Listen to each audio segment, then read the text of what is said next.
la Zona Cero.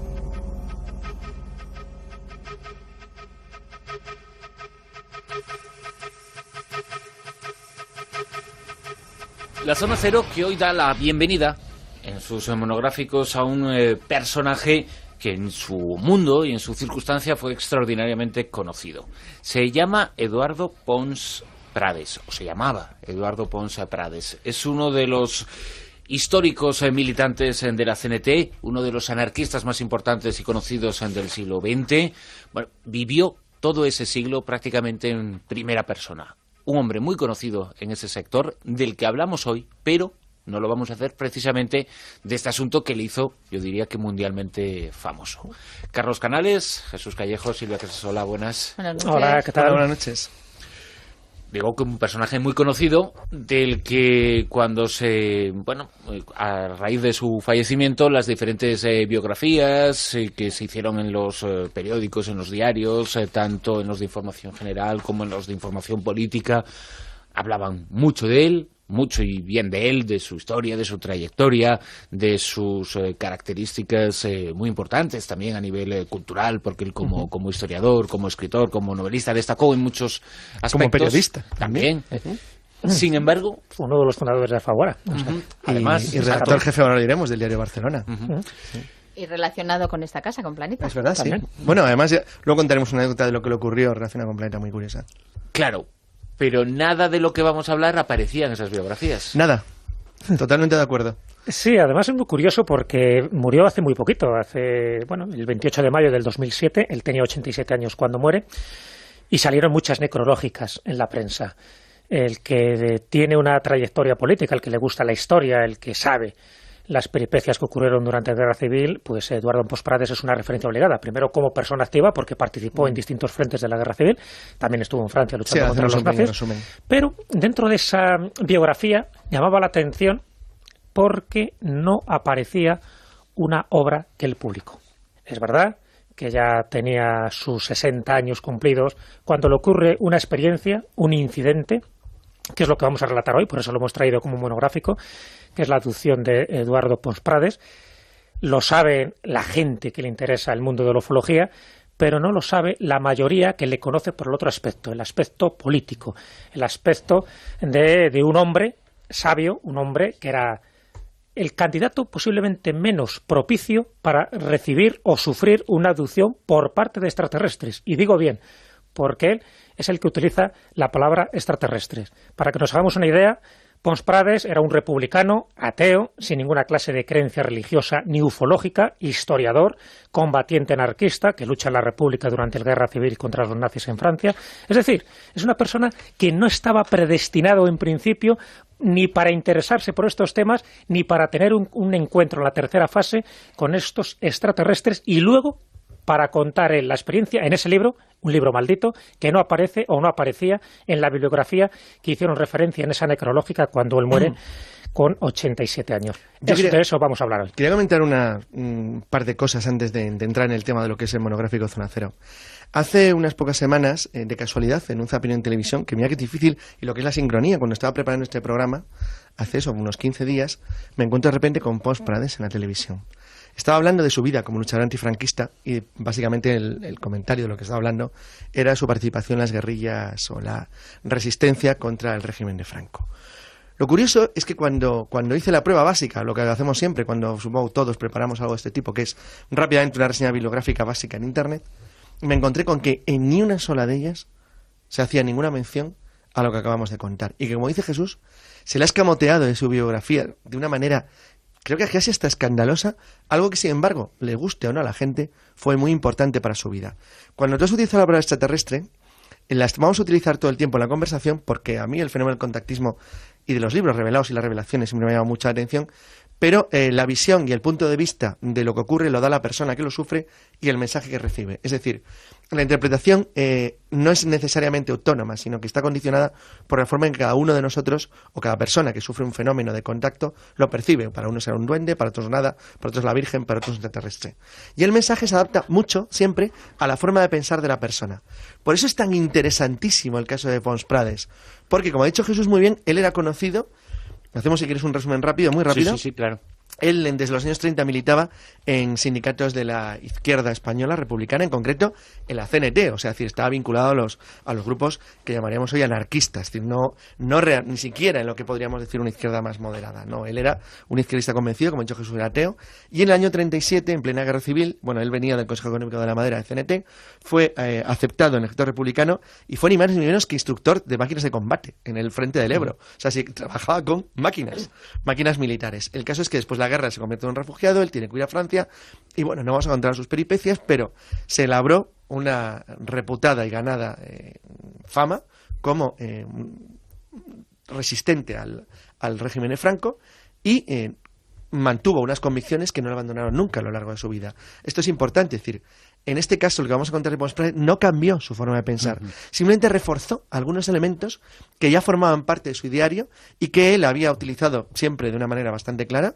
Hay que tener en cuenta, como he dicho, que fue periodista, fue jefe de la redacción del Diario de Barcelona y tenía una notable obra de historia y de política, que además su editorial principal era Planeta, pues, la que editó básicamente todas sus obras. Y que precisamente Silvia, tiene que ver mucho con esta casa. Precisamente en Planeta publicó el libro al que hacemos referencia, ese libro olvidado, en la histórica colección Documento, esos libros que en los años 70 y 80 publicaba Planeta, donde había muchas obras de estas características, esta en concreto, El mensaje de otros mundos. Luego cuando sigamos hablando, contaré una nota, porque él dejó escrito su conversación con Lara, con José Manuel Lara, acerca de la publicación del libro. Es muy interesante, luego cuento lo que Lara le dijo y lo que dijo él. Así que... Bueno, como anécdota, yo recuerdo hace años, una vez hablando con Antonio Rivera, como todos sabéis, y si no se lo recordamos a los oyentes, que era el padre de la ufología española, pues una vez saliendo, paseando allí por el lugar donde él vivía y tocando varios temas ufológicos, como no, salió a relucir el de Pons Prades, que él Pons Prades nació en el Raval, en Barcelona.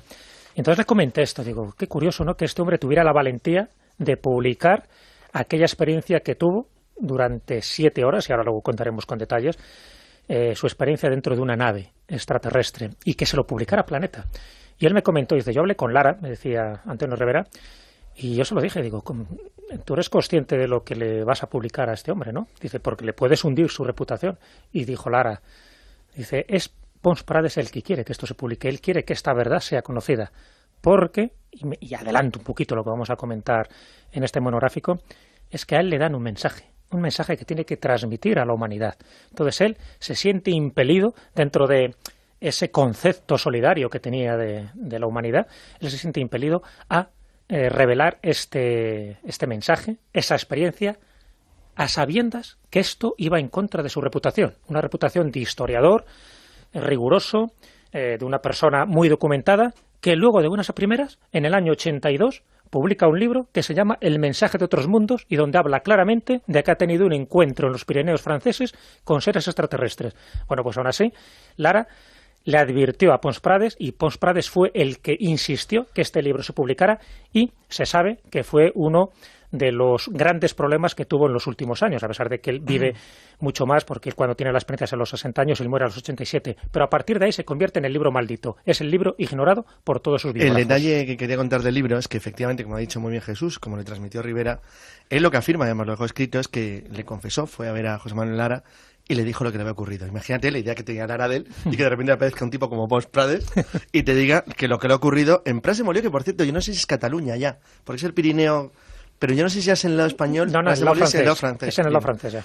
El caso es que le cuenta... que Lara estaba muy sensibilizado con estos temas en esa época, cierto, porque ya había comenzado a publicar y había fichado a Juan José Benítez, que venía de Plaza Janés, y lo había que fichado, era toda una estrella en aquellos tiempos. Claro, en cuenta, él ficha a la gran estrella de estamos hablando este tipo de obras en el año 79, claro, pero estamos 80, hablando, que publicaron los astronautas de Yahvé justo antes de que... Esto es en agosto del 81, como ahora veremos, pero fijaros el impacto que tenía en aquella época esto. Bueno, el caso es que se lo dice, entonces claro, Lara dice que Lara le miró y le dijo...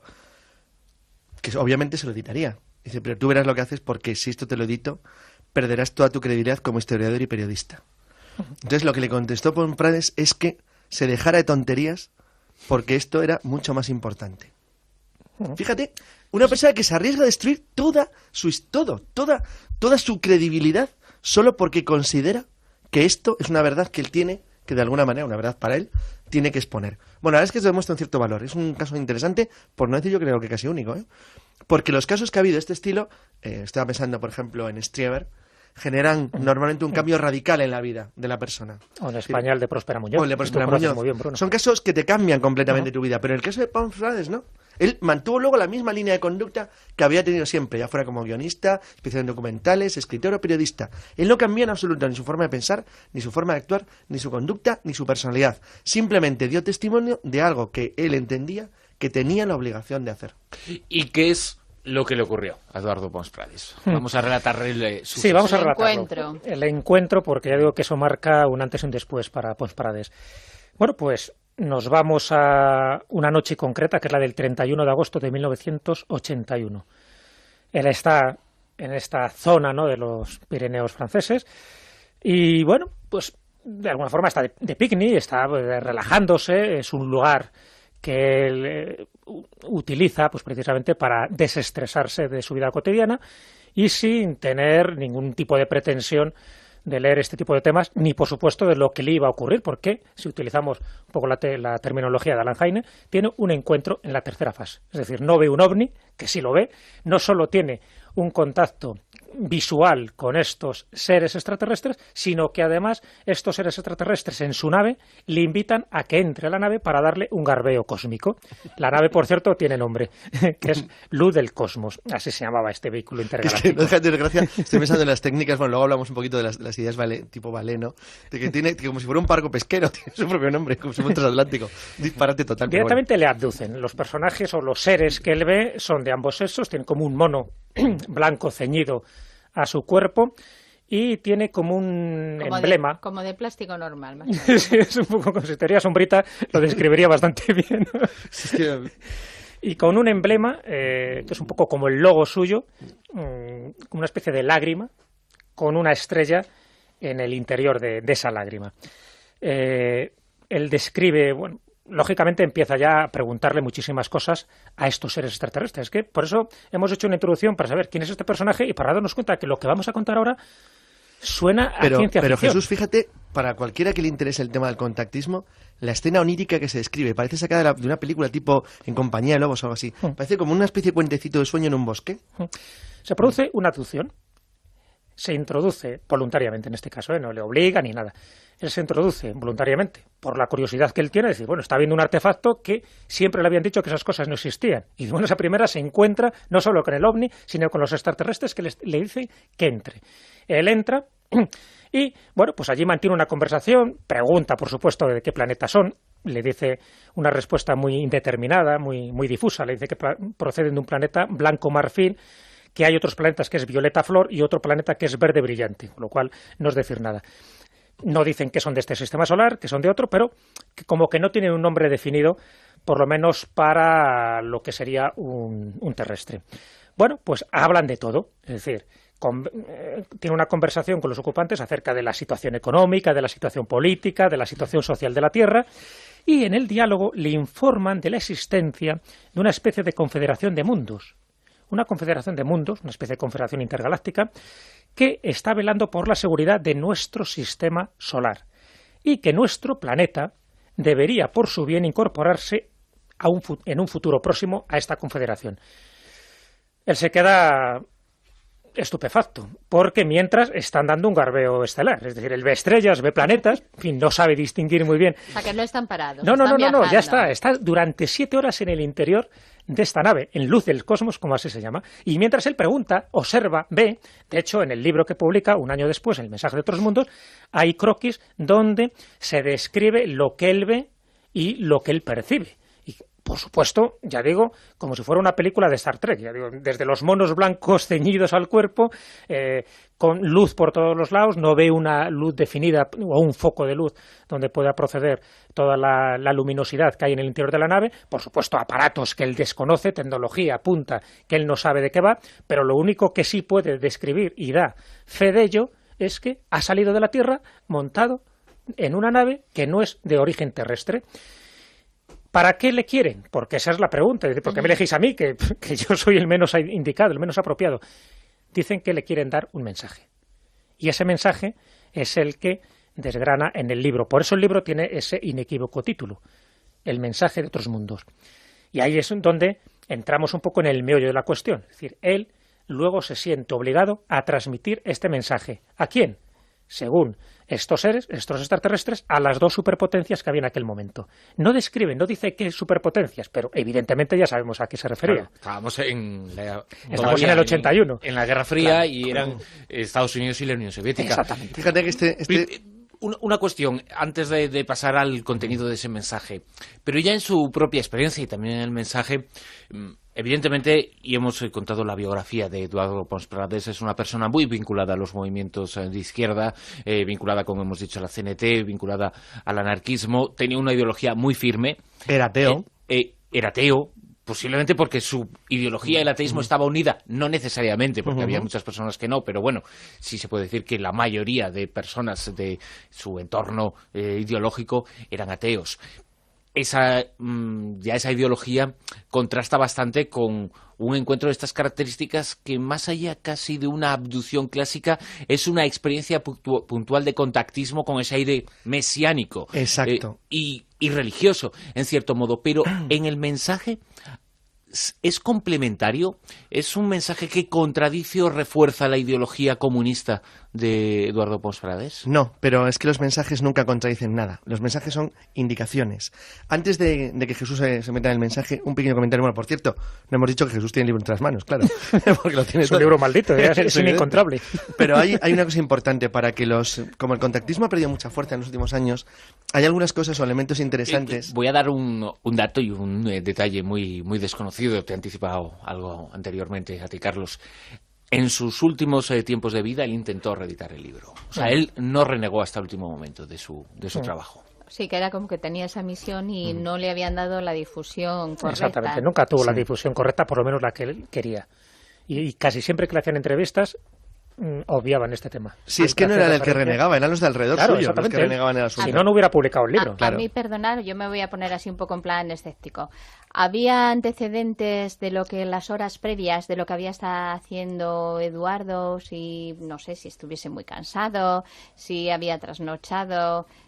Nada. O sea, él no comenta nada. No, iba en coche, nada. simplemente se le paró el motor. Pero vamos a ver, es que el contactismo, lo que yo siempre investigo el contactismo, que no está relacionado directamente con la ufología, sino bien con el esquema en el que se estructuran las leyendas y las visiones. Fijaros que en este caso, da igual, podía citar como, no sé, pues como el de Pedro Ribalta o como cualquier otro conocido caso de los que se producen en los años 70-80, tiene algo fascinante, que es la sensación de que estás en un teatro. O sea, fijaros que desde un punto de vista de una persona racional, incluso con un pensamiento libertario ateo, y además que conocía bien máquinas, ya he dicho, a lo que se dedicó durante la Guerra Civil, el planteamiento que tiene que haber tenido es el que curiosamente no tiene ninguna persona, ni una sola, a la que le ocurre esto. Y es la sensación de que tú estás en un teatro.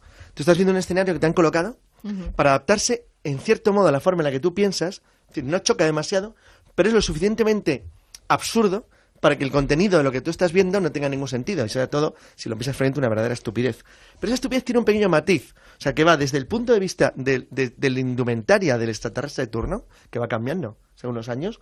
Esa aparición con especie de pijamas blancos tipo Star Trek es porque es la época de Star Trek. Es decir, de hecho, la descripción de la nave se parece a la Enterprise. Y de hecho, el entorno de lo que ve es que está sacado una serie de televisión de los años 80. Es decir, ahora sería totalmente diferente. ¿Por qué ha cambiado? Y no era exactamente igual en los años 30. Es decir, ¿por qué esa pequeña modificación del entorno de la visión? O sea, incluso de la visión del supuesto viaje fuera del planeta. O sea, es toda una escena de teatral. Entonces, a mí eso no me preocupa tanto. Es decir, lo interesante, que es lo que me preocupa a mí, de todo este tipo de cosas, porque tengo una cierta preocupación, debido a que hay, en contra de lo que se dice muy a menudo, hay gente muy interesante que sufre este tipo de fenómenos, ¿eh?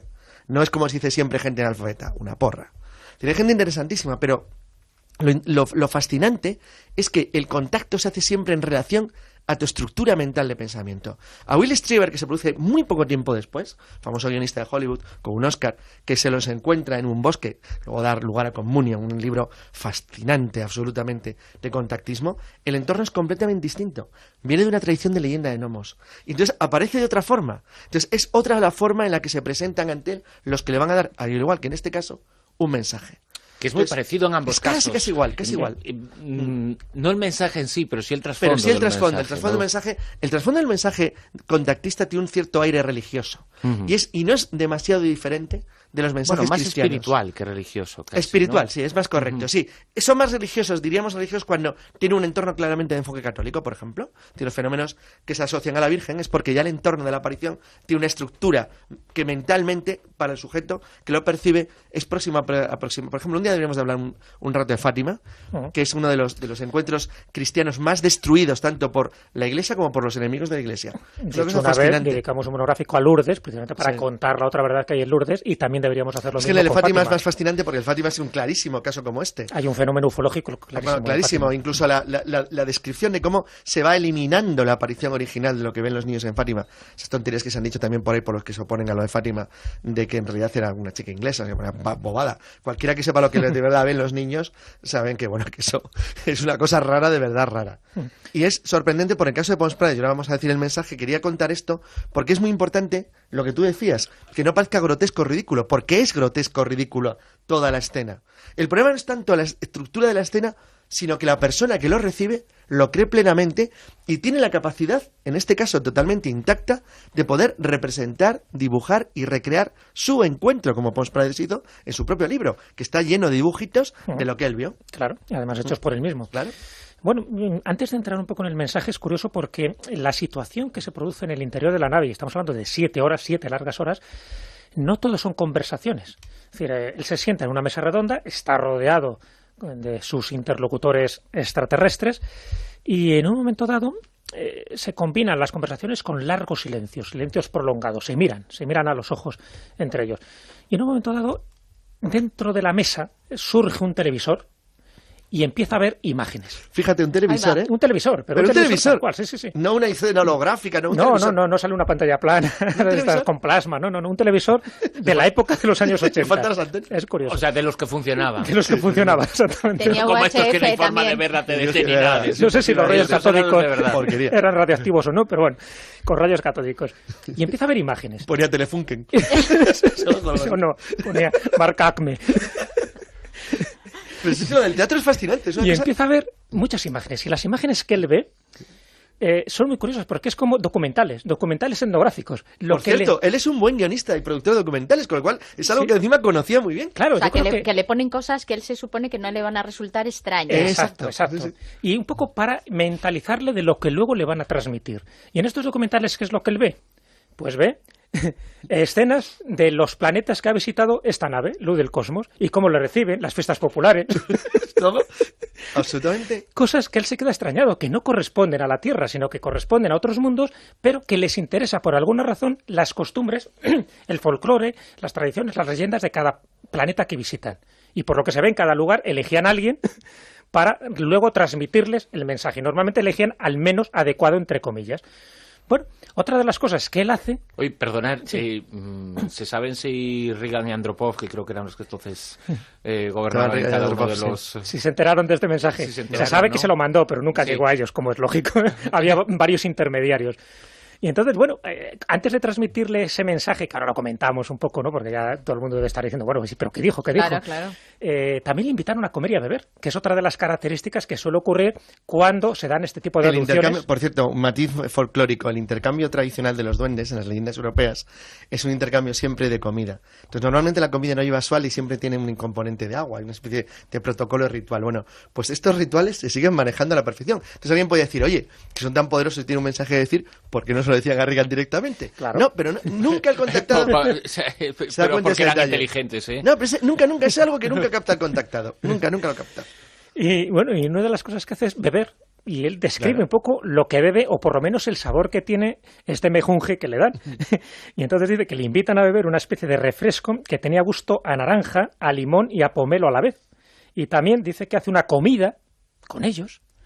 Es que son 7 horas. Claro, es que eran 7 horas. Claro, en fin, el refrigerio, de tanto garbeo. Hubiese desfallecido. Dice que esa comida, atentos, consistía en ingerir varios comprimidos. O sea, que era una comida sintética, por llamarla de alguna manera. Él especifica un poco como la comida que tenían los astronautas cuando tenían que salir de este planeta. Antes. Pero antes. Ahora comen normal. Porque ahora ya comen normal y evacúan normal también, que esa es otra, ¿no?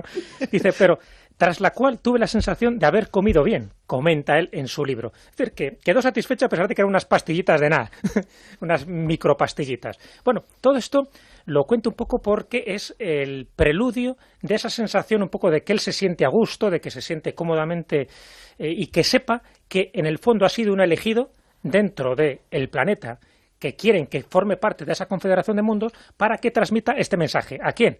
A las dos superpotencias, pero con una advertencia, con un ultimátum. ¿Habéis visto? Ultimátum a la Tierra. Sí. Pues un poco algo ocurre en este sentido, pero menos dramático, evidentemente. Cuento. El mensaje se lo graban en la mente. O sea, no le dan un papelito, no le dan un disquete, se lo graban en la mente y él lo recuerda a la perfección, lo cual es extraña, porque tiene buena memoria, pero no tanto como para recordar palabra por palabra lo que le graban. Bueno, y entonces lo que le dicen es una advertencia, ya digo, una especie de ultimátum a estas dos superpotencias, ya hemos comentado que era la Unión Soviética o Estados Unidos, para que cesen de enviar artefactos destructivos al universo. Ojo, estamos hablando de esa escalada militar que en aquella época estaban mandando satélites, no con fines pacíficos, sino con fines militares. Bueno, pues le advierten... No deja de ser curioso, aunque ya se empezaba a barruntar la idea, pero Reagan, las presiones de la industria y de los pensadores... llegan en el año 83 cuando él monta toda su guerra de las galaxias. Sí, o sea, estaba gestándose esa idea, es lo que arruina a la Unión Soviética. Claro, es como si estas entidades supieran lo que estaba pasando y lo que iba a pasar y le dicen, cuidadín, si seguís por ese camino, malo. Y encima les amenazan. ¿Cómo amenazan? ¿O qué mensaje dan amenazador? Bueno, pues lo que le dicen es que procederemos a la congelación indefinida de toda vida en el área del territorio de esta superpotencia cuya identidad no revelan, pero que no hace falta ser muy avistado, que en aquel momento se estaba refiriendo a Estados Unidos, que eran los que tenían más potencial armamentístico, como luego se demostró, ¿no? Y aquí entra un poco el meollo de ese mensaje, es decir, advierten de que no sigan lanzando más cosas al espacio, porque están poniendo en peligro no solo nuestro planeta, no solo el sistema solar, sino también el universo, y por lo tanto esta confederación de mundos. Y dice este mensaje, y ahora leo textualmente, poseemos medios sobrados para ello, es decir, para cumplir esta amenaza. Medios que hemos ido descubriendo a lo largo de muchos siglos, buscando el fermento de la vida y no el imperio de la muerte, dicen ellos. Una muerte que es desconocida en los planetas de la armoniosa confraternidad universal. Y queremos recalcar que este aviso vale también para la otra superpotencia, nunca mencionan las superpotencias, y para todas aquellas comunidades de la Tierra que puedan ceder a la tentación de dominar el universo. Este es la esencia del mensaje que Pons Prades quiere recoger por escrito. Fíjate, tiene un tono siracusiano totalmente. O sea, es muy clásico de los años 60, 70, 80, donde las líneas de los mensajes de contactismo eran de este tipo. Sí, en Misión Ramas, claro, ¿cuándo cambian? La Confederación, pues el propio Siragusa también hablaba de algo parecido. Estos mensajes cambian cuando es una Unión Soviética. Entonces se acabó el problema. Entonces cambia el mensaje y entonces es la destrucción de la Tierra, la liquidación de, no sé, pues de la vida, de la naturaleza, del cambio climático. Claro, ya son otros enemigos. Es un mensaje ecológico. Por otro lado, son mensajes ecológicos lo que dan. Pero bueno, ya digo que no traeríamos a colación este caso si no fuera por la importancia del personaje que recibe este mensaje y la credibilidad que nos merece que fuera Pons Prades el que lo transmite. Por lo tanto, yo creo que, y eso no se le escapa a ningún oyente, este monográfico tiene muchas consecuencias. No solo estamos hablando de un caso dentro del mundo de las aducciones y del mundo ufológico, sino todas las consecuencias ecológicas, morales, políticas y sociológicas que conlleva el que sea este hombre, Pons Prades, el que haya sido el mensajero de ellos. Y que además tuvo muchísima valentía. Por el perfil que tenía de porque historiador. Le dio más de un disgusto este libro. Sí, ese libro ya absolutamente inencontrable. Antes de finalizar, Jesús, me dicen que lo vas a poner en eBay, ¿no? No creo porque, en fin, no está dedicado por Prades, pero está como muy sobeteado por mí, ya tiene mi energía. Sí, Esto ya pues, queda para mí. Eso le hace subir el valor, ¿eh? Bueno, yo creo que más de uno te lo va a empezar a pedir. Jesús, Carlos, muchas gracias. Vale, tener cuidado al salir, a ver con el coche, a ver si vais a tener algún encuentro. Sí, casi seguro que sí.